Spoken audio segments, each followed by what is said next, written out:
How is this for former Detroit Red Wings news?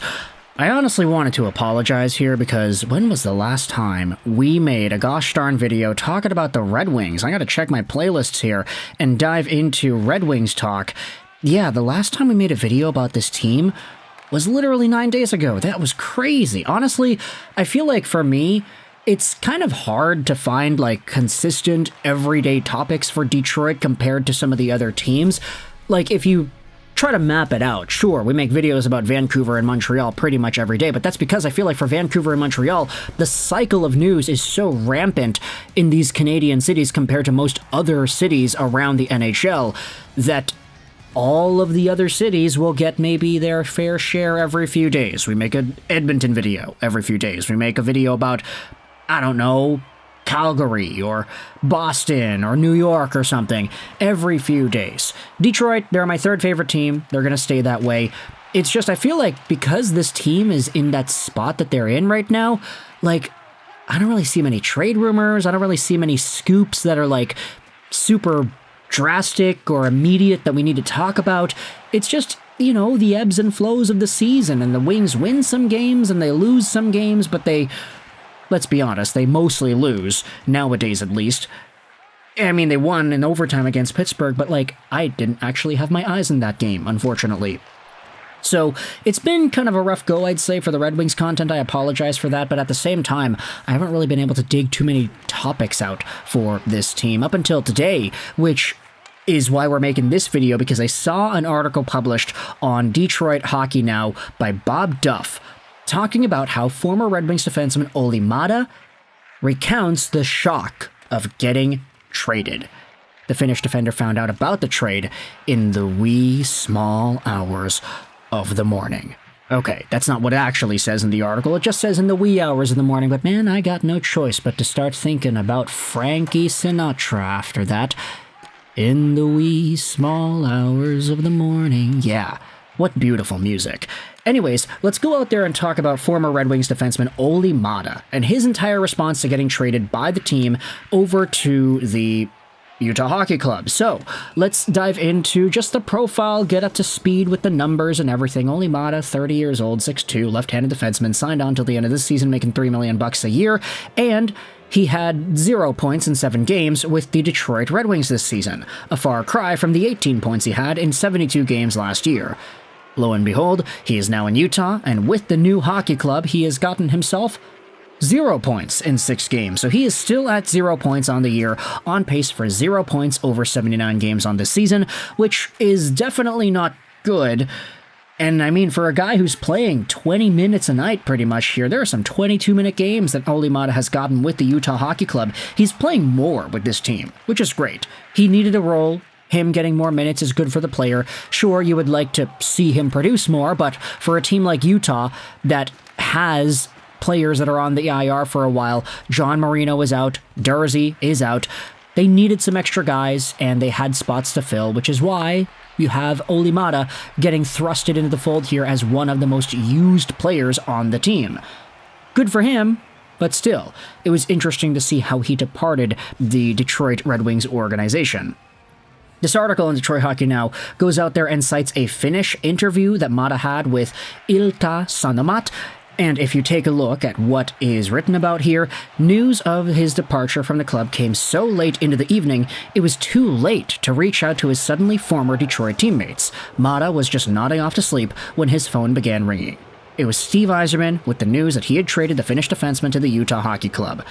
Immediately after the phone call, I got out of bed and started packing, Maatta recalled to Finnish website Ilta Sanomat.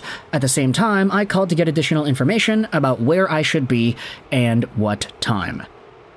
Yeah, the gosh darn trade happened at like 9 p.m.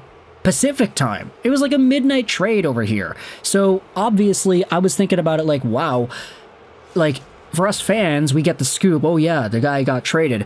It's kind of funny and interesting to talk about how he got traded in the middle of the night, but you hear about him, you listen to the player speak about it. Yeah, I had to pack my things. I'm in a house in Detroit. I all of a sudden need to get on a plane to Salt Lake City, and everything in my life changes. Like my whole family has to move. I have to get new living space, and I need to meet new people, I have a new employer, I'm still making the same amount of money, but there are taxes that are involved there because the differences in states and everything. So, yeah, I mean, now that I think about it, it's kind of a miracle that some players even are able to get traded multiple times in a season or in their careers and actually find ways to live with it. But then again, I mean, it's like, you know, these players aren't millionaires and they're kind of paid to do all this stuff. So, not saying it's impossible, just saying it sounds pretty stressful. Anyways, let's continue over here with what Maatta says. Quickly packing a bag, Maatta was up at 5 a.m. the next morning to catch a flight to Salt Lake City, taking only some clothes and his hockey gear.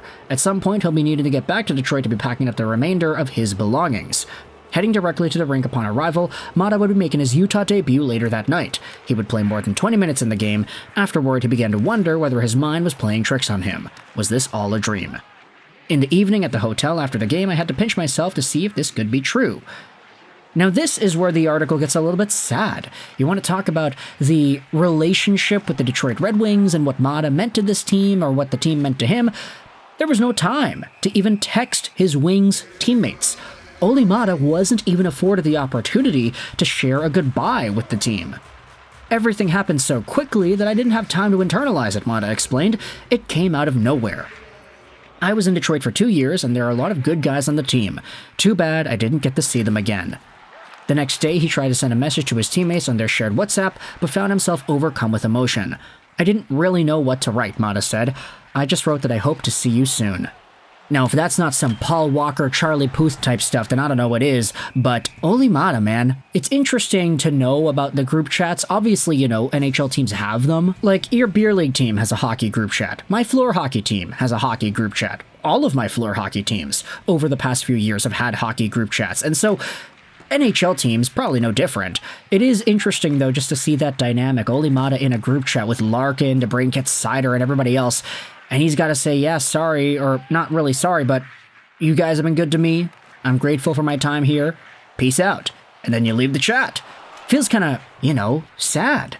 It's interesting. Like, obviously, I don't think the same thing happens between guys that get sent up and down between the NHL and the AHL. Like, I think Ville Husso is probably in the Red Wings' regular group chat. But for players that get traded, players that are on the move, especially if you develop some sort of an emotional connection, it obviously would be a little bit difficult. Anyways, let's go out there and read the rest of the piece here. With 8 D-men on the Red Wings roster, Maatta figured out that somebody would probably be traded. Like all players, though, he wasn't considering that he would be the one going. I had no idea that the transfer would happen to me, Maatta said. This is a cruel world. Friends and family are amazed when they see how things are happening here. But on the other hand, the good sides of this job are so good that I wouldn't trade it for anything. I get to play the sport that I love. Let me know your thoughts in the comment section below about the Olli Maatta trade from Detroit to Utah, and what are your thoughts on his response to the trade? What are your thoughts on the comments that he made, talking about how drastic it was and how he didn't really get to say goodbye properly? If you're a fan of the Utah Hockey Club, how has Olli Maatta been for y'all? He's been playing a lot, so I'd assume that he's been okay, but he still has 0 points, which admittedly is not okay. So what are your thoughts about his performance? Let me know in the comment section below. If you have any extra things that you wanted to highlight about this player and the story, then hey, feel free to let those be known in the comment section as well. Wings fans, Utah fans, how do you feel about Maatta and this trade? Thoughts in the comment section. I hope you enjoyed this video. And bye.